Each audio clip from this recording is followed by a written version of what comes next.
Guys, may pa-shadow ban na naman ngayon si Facebook. Sa mga hindi mahilig mag-research, ito isi-share ko na lang sa inyo kung ano ba talaga ang shadow ban.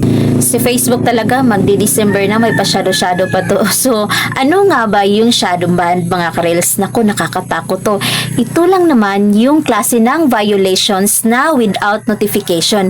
Hindi mag-notify si Facebook sa'yo na na-violation ka. So, ang ano nga ba talaga yung hint natin or basihan kasi wala ngang notification si Meta.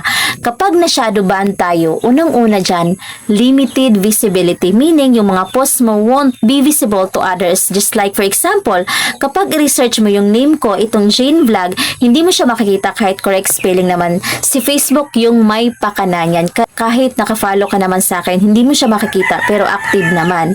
Another thing is decrease engagement also. Yung kunti na lang nag-engage, nag-shares, at pati na rin yung views. Masyaka dati-rati, malaki or marami naman yung nakipag-engage. Tapos ngayon, grabe yung pag-decrease.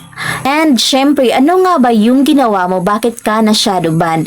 I-share din natin yan. Isa-isahin natin talaga yan. Una, you're sending too many comments or nagla-likes, nag-react ka kahit hindi mo natapos ang video.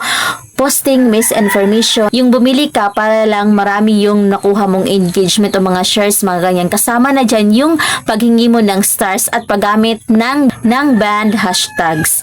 Next video na lang yung gagawa ko ng mga bawal na mga hashtags. At yung palagi kang nagpo-post ng unoriginal content. Sabi ni Meta, okay lang nagwamit ka ng content na hindi sa'yo o i-re-upload no. Pero wag lang palagi yung consistent. Dapat may originality ka rin. Pero guys, pag na-shadow ban kayo, you can still posting videos pa rin. Limited nga lang. So, yan lang guys. Sana may natutunan kayo sa video na to. At kung meron pa kayong gustong malaman o mga katanungan, just comment down below at gawa natin ang paraan yan. And also, kung gusto niyo pa ng ganitong video, paki-like and share at follow din. Thank you for watching.